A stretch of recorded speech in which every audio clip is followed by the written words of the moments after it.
tarde. No puse a grabar. Ahora ya. Está grabando. Vamos a empezar con la clase, ¿sí?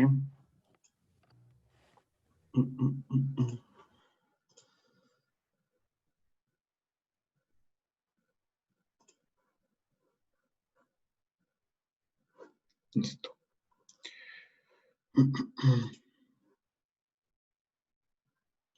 Nos quedamos aquí, ¿sí? En los derechos del trabajador. Hemos visto ya qué es derecho, fuentes del derecho, capacidad e incapacidad de las personas. Es decir, ya tenemos nosotros bases para conocer esto. Además de eso, ya vimos la doctrina o la teoría sobre qué es el derecho laboral, vimos antecedentes del derecho laboral, vimos qué es el derecho al trabajo, ¿sí? Y vimos o estamos viendo cuántos derechos del trabajador existen, ¿sí? Y nos quedamos en las utilidades, ¿sí? Sobre esto, ¿qué son las utilidades o cuál es el derecho que tienen las personas, los trabajadores, ¿sí? De recibir utilidades. Primero, tenemos que pensar que es el 15% de las ganancias de la empresa,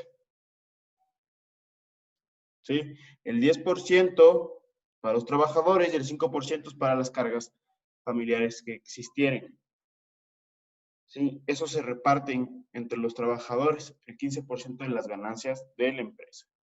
¿Cuándo se da?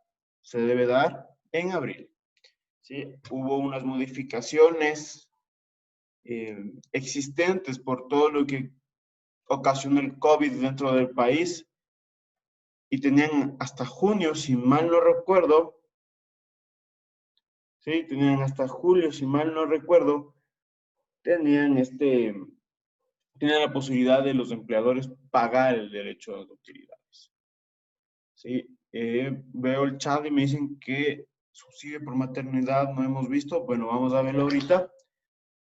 El subsidio por maternidad, ¿qué es? ¿O qué piensan ustedes? Quiero escucharles a ustedes qué piensan que es el subsidio por maternidad. Pueden reactivar sus micrófonos. La persona que desea hablar.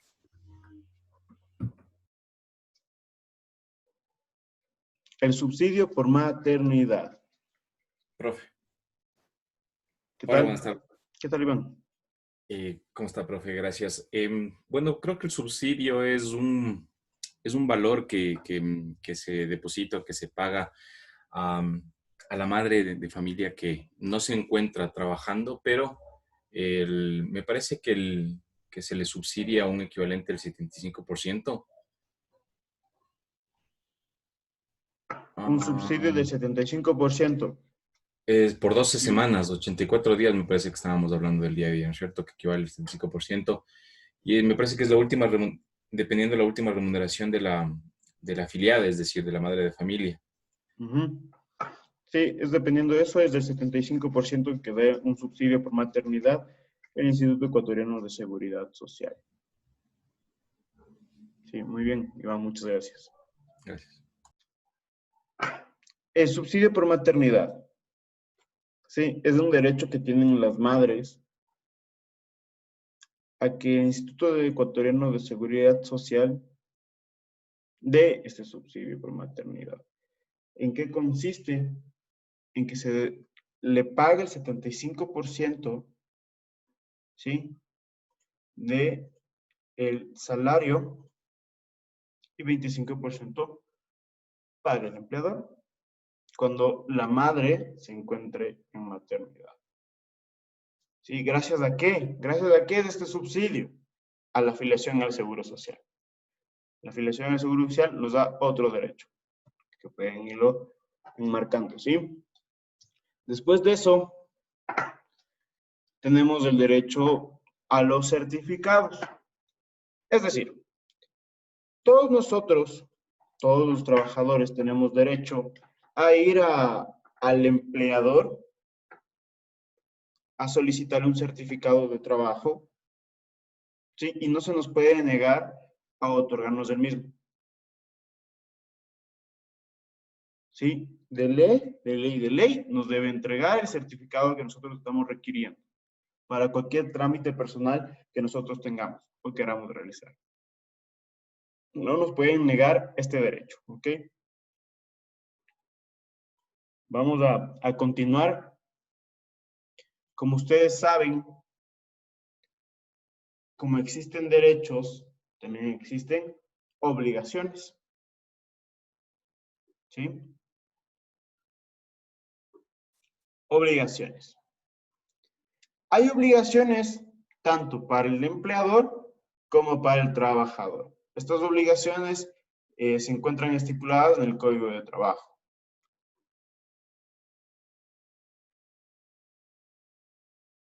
¿Sí? Entonces, primero, vamos a observar primero las obligaciones del empleador. ¿Cuál es una de las obligaciones del empleador? El contrato. ¿Qué es el contrato? Firmar un documento en el cual se expresen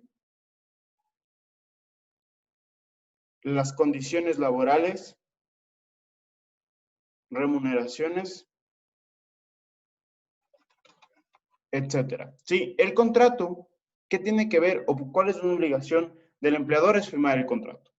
Todos debemos estar con contrato firmado dentro de una empresa o dentro de un lugar de trabajo, que exista relación de dependencia.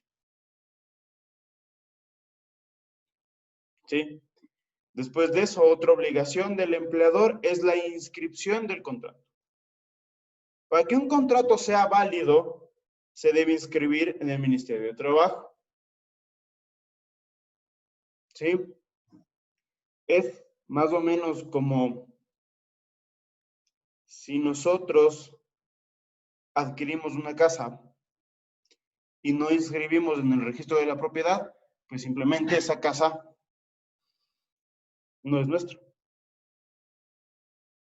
¿Sí?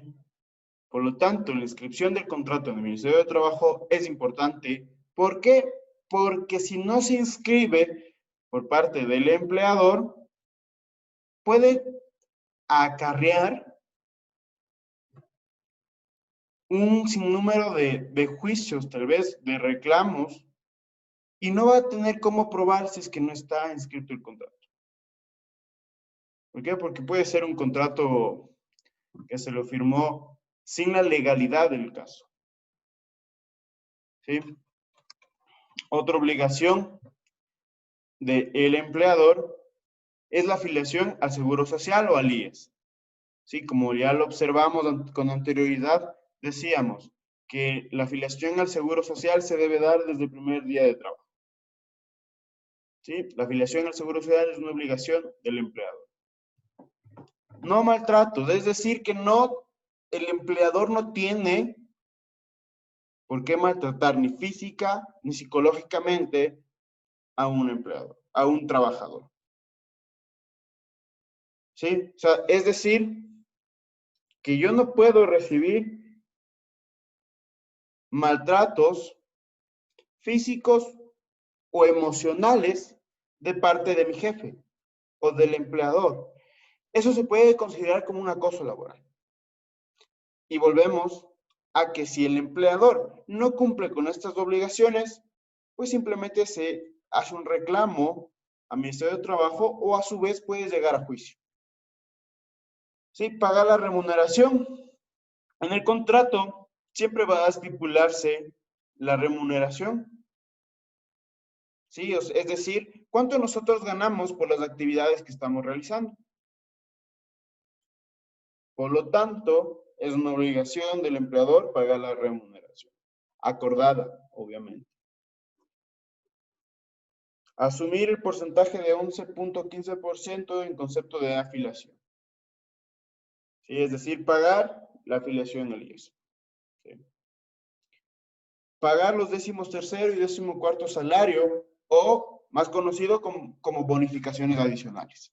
Que igual, de igual manera, lo vimos el día de ayer. Pagar las utilidades es una obligación. ¿Por qué? Porque es un derecho del trabajador. Sí, a partir del segundo año pagar los fondos de reserva.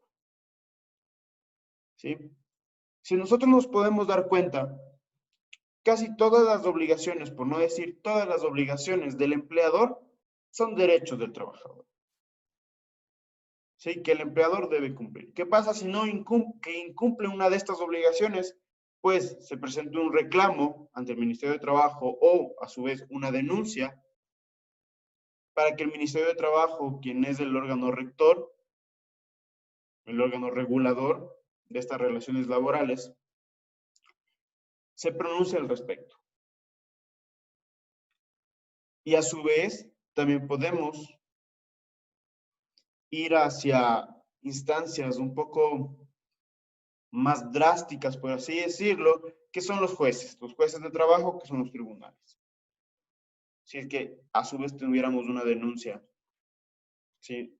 Por alguna falta de obligación de parte del empleador, ¿ok? Ahora vamos a pensar, nosotros como trabajadores también tenemos obligaciones que tenemos que cumplir. Sí, sí, eso también se encuentra estipulado, ¿sí? En el Código de Trabajo. ¿Cuáles son las obligaciones que nosotros los trabajadores debemos cumplir?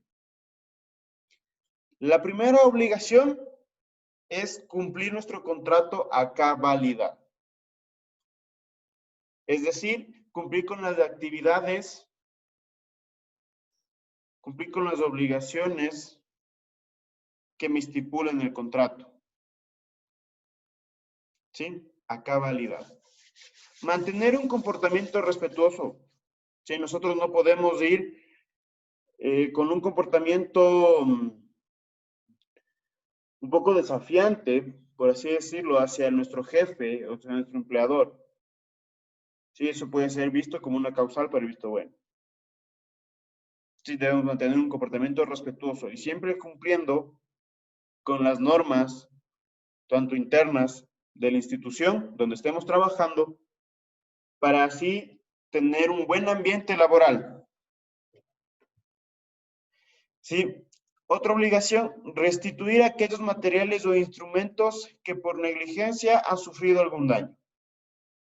Por ejemplo, ¿sí? Yo trabajo en una constructora, Pablo Grijalva trabaja en una constructora, es maestro de artes y oficios. Sí, en pocas palabras, Pablo Grijalva es un albañil, ¿ok?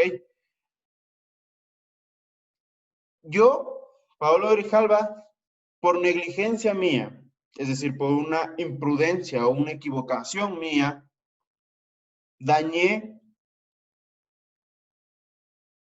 un elevador, ¿sí? Dañé un elevador que pertenecía a mi empleador. ¿Qué pasa con ese daño? Si es que me comprueban la negligencia causada por mi persona, debo restituir el instrumento utilizado. ¿Sí? Esa es otra obligación nuestra como trabajadores. Cumplir con el reglamento interno. Otra obligación. Como les decía, nosotros debemos respetar tanto las leyes externas de una institución como las leyes internas o reglamentos internos de una institución. ¿Sí? Es decir, que si no voy a puesto el uniforme en día de uniforme, seguramente me va a querer una sanción. ¿Sí? Otra obligación que nosotros tenemos es dar aviso, ¿sí? Dar aviso de los posibles peligros que amenacen la integridad e intereses de los trabajadores o empleadores. Si yo conozco que, por ejemplo, una máquina se encuentra dañada y que esa máquina puede producir un incendio dentro de la fábrica donde yo trabajo, debo dar aviso. Sí, debo ir donde mi empleador, donde mi superior y decirle, ¿sabe qué? Se va a quemar y se va a dañar la máquina, por lo tanto debemos de evacuar. O llamar antes a un técnico que nos pueda solucionar eso para que no existan más riesgos. Pero debemos dar aviso de los posibles peligros que pueda existir para los trabajadores y para los empleadores. ¿Sí? La siguiente obligación es saber mantener en secreto todos los aspectos técnicos, comerciales o de fabricantes. Sí, con nosotros firmamos un contrato, siempre nos obligamos a mantener en secreto toda actividad relacionada con la industria o con la empresa en que nosotros estamos trabajando. Sí, ¿qué quiere decir esto? Que nosotros no podemos ir, por ejemplo, si trabajamos en Coca-Cola, no podemos ir por el mundo divulgando el secreto profesional de Coca-Cola, que es la fórmula secreta, por ejemplo. ¿Sí? ¿Por qué? Porque nos caería un juicio. Por lo primero, por no cumplir con esta obligación laboral y seguramente después por unos daños y perjuicios hacia la empresa. Y como última obligación que debe cumplir, ¿sí? El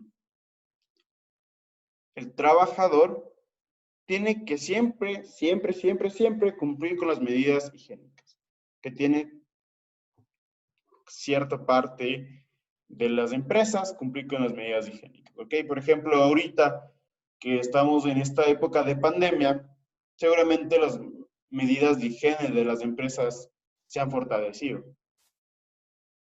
Sí, lavado de manos, usar alcohol, la misma limpieza dentro del lugar de trabajo, ¿sí? Estas son las obligaciones, tanto del empleador como del trabajador, ¿ok? Vamos con un caso práctico, ¿sí?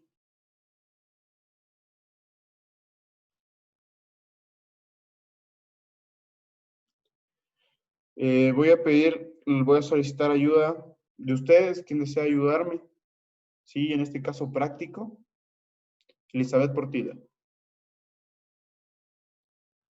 Puedes prender, por favor.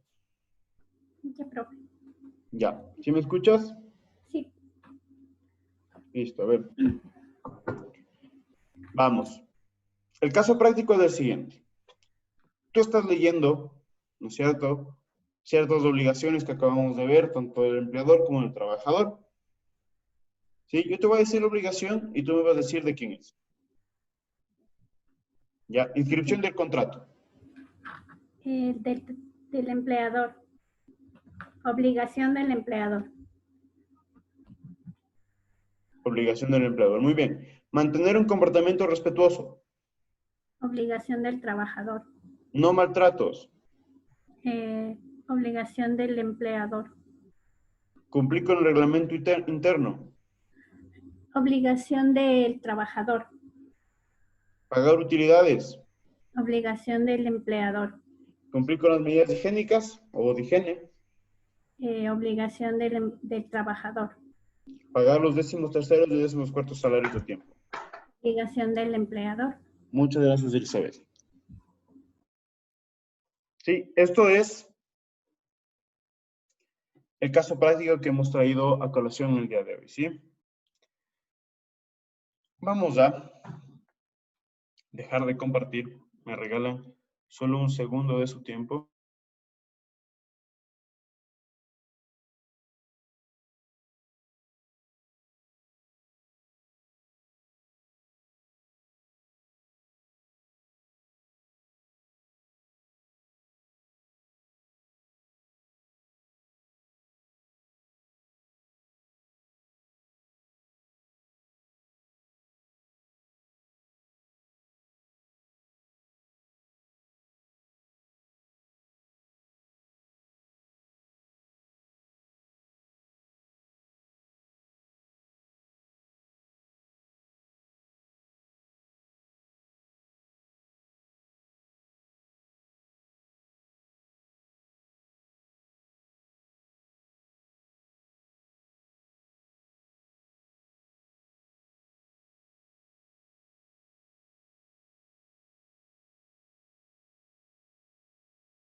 Listo. Vamos con el contrato individual del trabajo, ¿sí?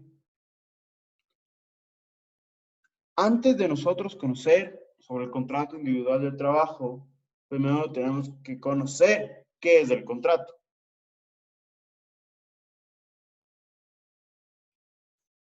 El contrato, generalmente, sí, hablando en forma general, por ejemplo, un contrato de compraventa. ¿Sí? Entonces, vamos. El contrato, ¿qué es el contrato? El contrato es un documento en donde se va a encontrar, siempre se va a encontrar la voluntad o voluntades de las personas que firman. ¿Sí? ¿Por qué digo voluntades? Porque, por ejemplo, yo vendo un carro, celebro un contrato de compraventa con Elizabeth Portilla. ¿Sí? Entonces, mi voluntad es dar el carro. La voluntad de Elizabeth seguramente va a ser pagar el precio de ese vehículo. ¿Sí? Por lo tanto, es un acuerdo de voluntades. Decirle, Elizabeth, yo te voy a dar mi carro Suzuki Forza rojo. Y Elizabeth me dice, sí, mi voluntad va a ser pagar $5,000, $6,000, yo qué sé, por el vehículo. ¿Sí? Eso es las voluntades, un acuerdo de voluntades. A más de eso, si nos ponemos a pensar, existen obligaciones. Dentro de un contrato hay obligaciones. ¿Qué obligación tiene Paolo Grijalva con Elizabeth en una venta de vehículo? Pues de entregar el vehículo. Esa es mi obligación, de entregar el vehículo. ¿Cuál es la obligación de Elizabeth? Pagar por ese vehículo. ¿Sí? El contrato se encuentra o tenemos elementos del contrato. ¿Sí? Para que un contrato sirva, debe existir elementos. Y son 4 elementos. ¿Sí? Primero, que el consentimiento sea libre y voluntario. Es decir, que a mí, Paolo Grijalva, no me obliguen a firmar un contrato.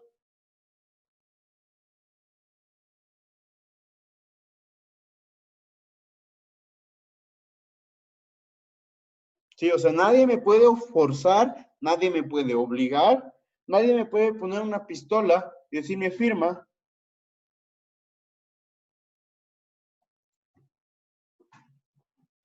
¿Sí? Nadie. Eso se llama consentimiento libre y voluntario. Nadie me puede obligar y nadie me puede forzar a que yo firme un contrato. ¿Ok? Tenemos también lo que es el objeto lícito. Aquí yo hago referencia cuando digo objeto lícito. Por ejemplo, en el mismo ejemplo que estábamos hablando de una venta de vehículo, es que el objeto, es decir, el carro, venga de procedencia lícita. Es decir, que no esté reportado como robado, etc. Sí, que sea de procedencia legal. También existe otro elemento que dice que es causa lícita. ¿Qué es la causa lícita? Pues Elizabeth no me puede contratar a mí para que yo vaya a cometer homicidio a alguien. Eso es ilícito. ¿Por qué? Porque es ilegal. Es decir, no podemos contratar a alguien para hacer algo ilegal. O a su vez que a nosotros nos contraten para hacer algo ilegal. De eso se trata la causa lícita. Y otro elemento que tenemos es la capacidad para contratar. ¿Sí? ¿Qué es la capacidad para contratar? ¿Se acuerdan ustedes que hablábamos sobre la capacidad y hablábamos de una aptitud legal para nosotros realizar ciertos actos jurídicos? ¿Sí? Esa capacidad debe tener también la persona que firme y eso debe estar en el contrato. Porque como decíamos, ninguna persona puede obligarse a una persona incapaz, por ejemplo, un incapaz absoluto, no se puede obligar con otra persona a realizar algo. Por lo tanto, debemos tener toda la capacidad de nosotros firmar un contrato. Es decir, toda esta aptitud legal para obligarnos a firmar un contrato. ¿Sí? Eso es, en general, lo que es el contrato. Ahora, nuestra materia o la clase que debemos saber y debemos recibir trata del derecho al trabajo o del derecho laboral. Por lo tanto, existe un contrato individual del trabajo.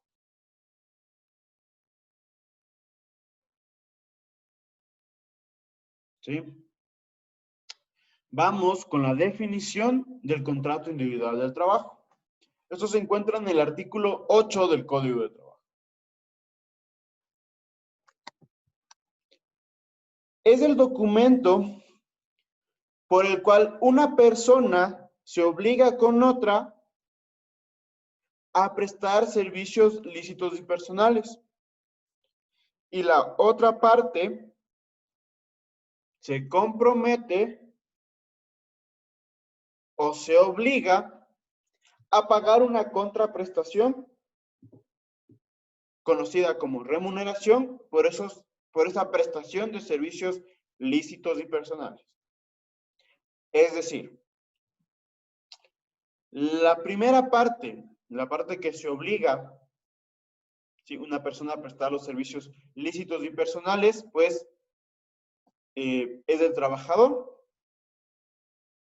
Sí, es decir, a realizar la actividad en la que el contrato se fije. Y la otra parte que nos habla de una contraprestación, es decir, un pago de la remuneración por esa prestación de servicios personales ilícitos, es del empleador. ¿Sí? El empleador es el que nos contrata a nosotros y nosotros realizamos nuestros servicios o nuestras actividades, dependiendo del trabajo en que nosotros estemos. ¿Ok? Vamos entonces, ¿sí? Con unos elementos. Como todo tiene elementos, también existen elementos dentro del contrato individual del trabajo. ¿Sí? El primer elemento es el acuerdo de voluntades. ¿Qué es el acuerdo de voluntades? Como ya observamos anteriormente, que nosotros queramos realizar este contrato, que nadie nos esté obligando a realizar este contrato. Eso es acuerdo de voluntades. Otro elemento es la prestación de servicios lícitos. Es decir, la actividad que vamos a realizar dentro de una institución o de una empresa.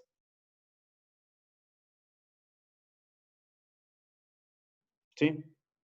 Otro elemento es la remuneración. Es decir, cuánto nosotros vamos a ganar por nuestra prestación de servicios. Ojo, no me quiero referir a la prestación de servicios o que ustedes piensen la prestación de servicios como lo que es la prestación de servicios profesionales. Sí, ojo, mucho ojo, no me quiero referir a eso. La prestación de servicios que estoy hablando son las actividades que desempeña el trabajador. ¿Sí? Y como cuarto elemento tenemos a la dependencia. ¿Qué quiere decir dependencia? Que nosotros tenemos o dependemos de alguien. ¿Quién es ese alguien? El empleador. La relación de dependencia. ¿Sí? Una formalidad. Esto como tipo, como consejo. Si bien es cierto, existen contratos de forma verbal, sí, que la ley mismo faculta a que exista este tipo de contratos. ¿Sí? Pero una formalidad es que siempre este contrato, estos tipos de contrato, siempre sean por escrito. ¿Por qué? Porque siendo por escrito, ya dejan una constancia, una existencia de un contrato. Por ejemplo, Elizabeth Portida tuvo algún problema con su jefe y la despidieron. Y no tiene el contrato por escrito. ¿Cómo yo, como abogado, puedo defender si es que no tengo pruebas? Seguramente encontraré la manera, pero es muy complicado porque no hay pruebas. Cuando es un contrato verbal, no hay pruebas. ¿Sí? Como formalidad y muy indispensable, siempre, siempre, siempre, siempre debe ser por escrito.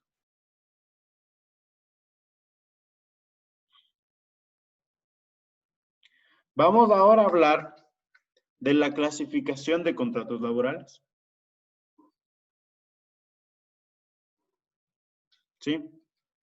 En el artículo 11 del Código de Trabajo nos determinan cuáles son los tipos de contratos que existen. ¿Sí? El primer tipo, o el literal A, nos habla sobre expreso o tácito. ¿Sí? Y nos dice que el expreso puede ser escrito o verbal. ¿Sí? Después de eso, en el literal B, nos menciona los tipos de contrato que son a sueldo, a jornal, en participación y mixto.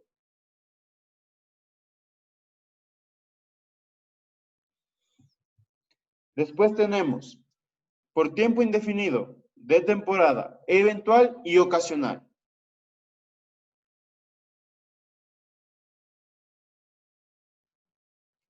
Después tenemos por obra cierta, por obra o servicio determinado dentro del giro de negocio, por tarea y a destajo. Y al final tenemos individual, que es el que acabamos de ver, de grupo o por equipo. Cabe recordar que existe también lo que es el contrato colectivo. ¿Sí? El contrato colectivo, por ser muy extenso y por el tiempo, ¿sí? que tenemos la clase y que deben aprender muchas más cosas ustedes, voy a darlo así brevemente, lo que es un contrato colectivo.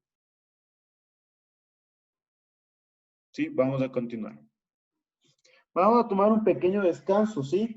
De 5 minutos, ¿ok? Vamos a tomar un descanso de 5 minutos y listo. Ya volvemos a las 6:48, ¿ok?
Vamos a continuar, ¿sí? Con los tipos de contrato.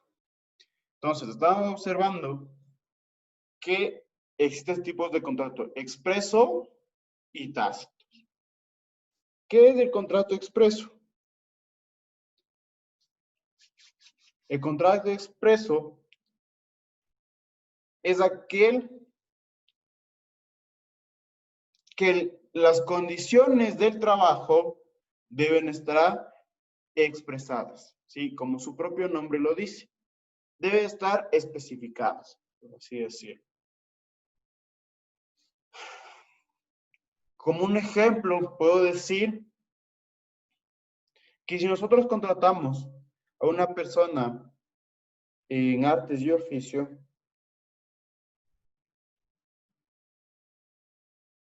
¿sí?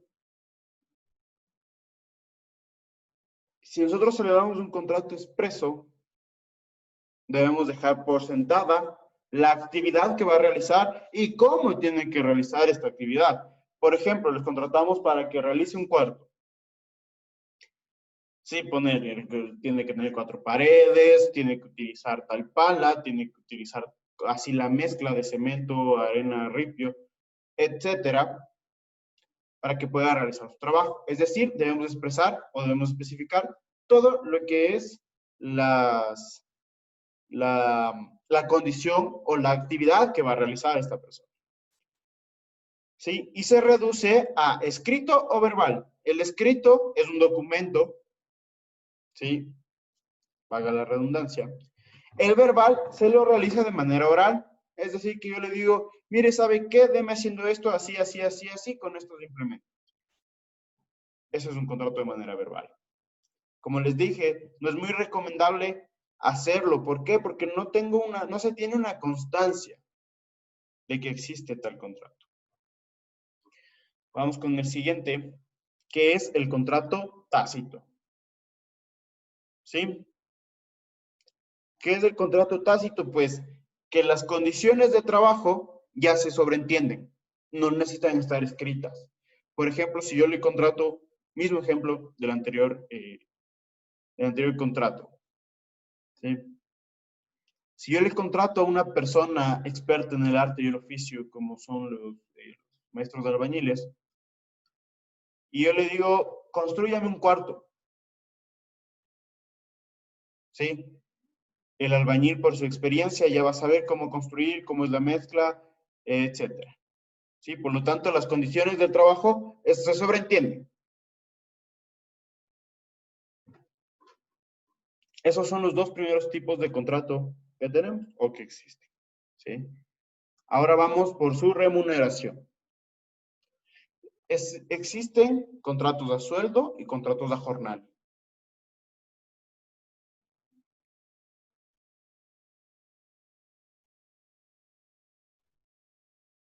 El contrato a sueldo, como primer punto, debemos decir que no existe ninguna definición dentro del Código de Trabajo, ¿sí?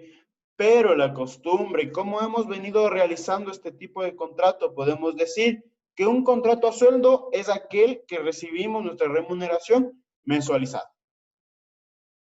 Es decir, mes a mes. Existe también el contrato a jornal.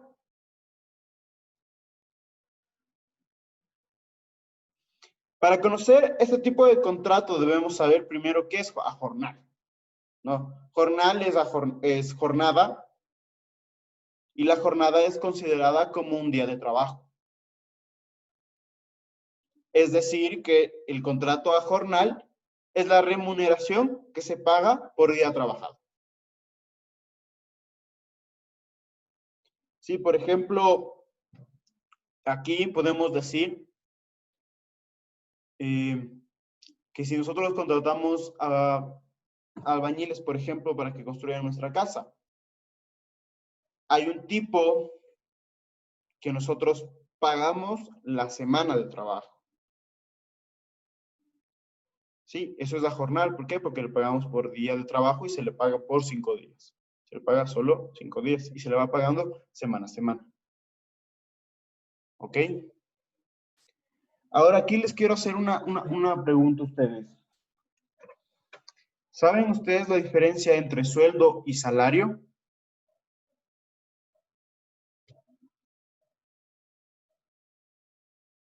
Si alguien la sabe, puede activar su micrófono y compartir. Y el sueldo es el que ganan los empleados públicos o personas que están en el sector público y el otro, ¿cuál me dijo?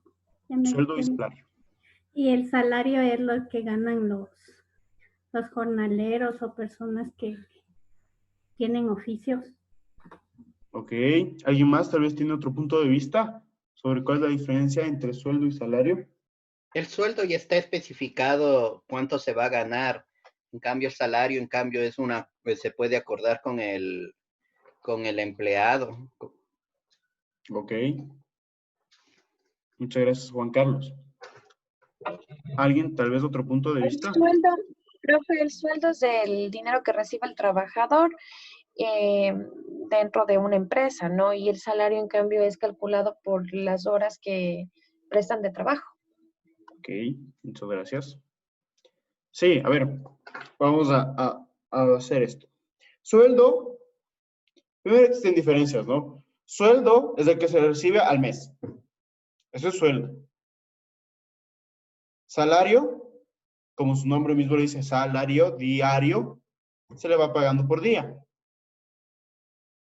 ¿Sí? Y además de eso, existe otra diferencia que nos dice la propia doctrina, por así decirlo, que el sueldo es el que reciben las personas que realizan actividades mentales.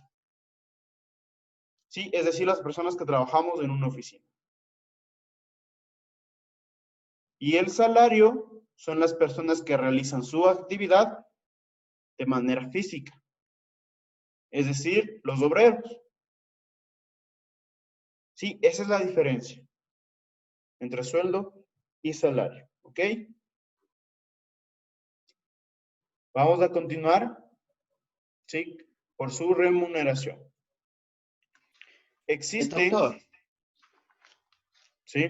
Doctor, pero cuando se lo hace el contrato en una industria o en algo así, ahí no se especifica, por ejemplo, a los obreros ponerle como salario, sino como sueldo.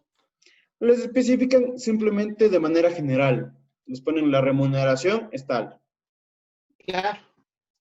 Es simple.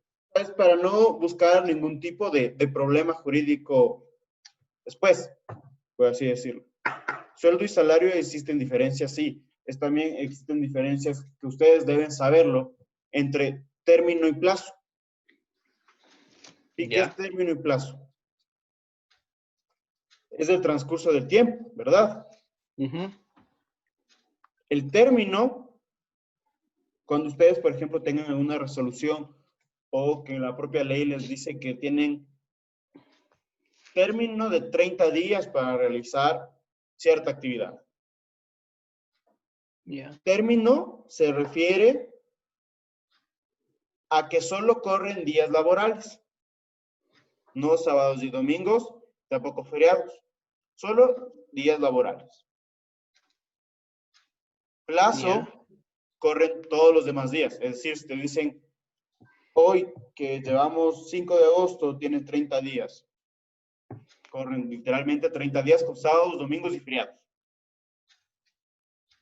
¿Por qué? Porque el plazo es de manera más urgente presentar algo. Y el término se puede demorar un poco.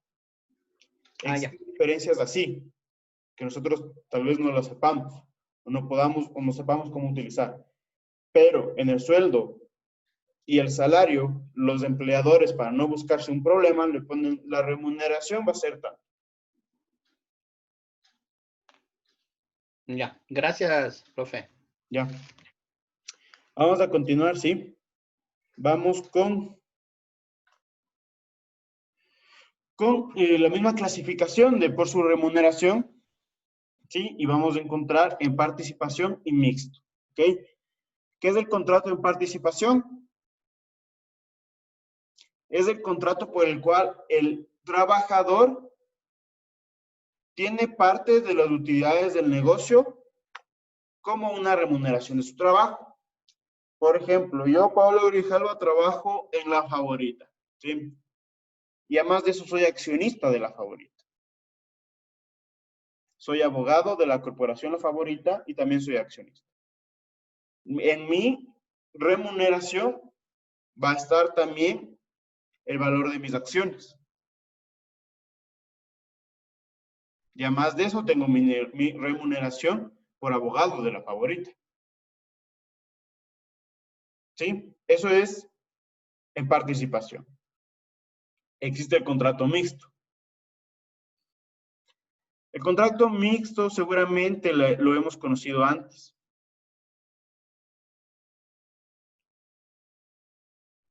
¿Conocen ustedes por comisión?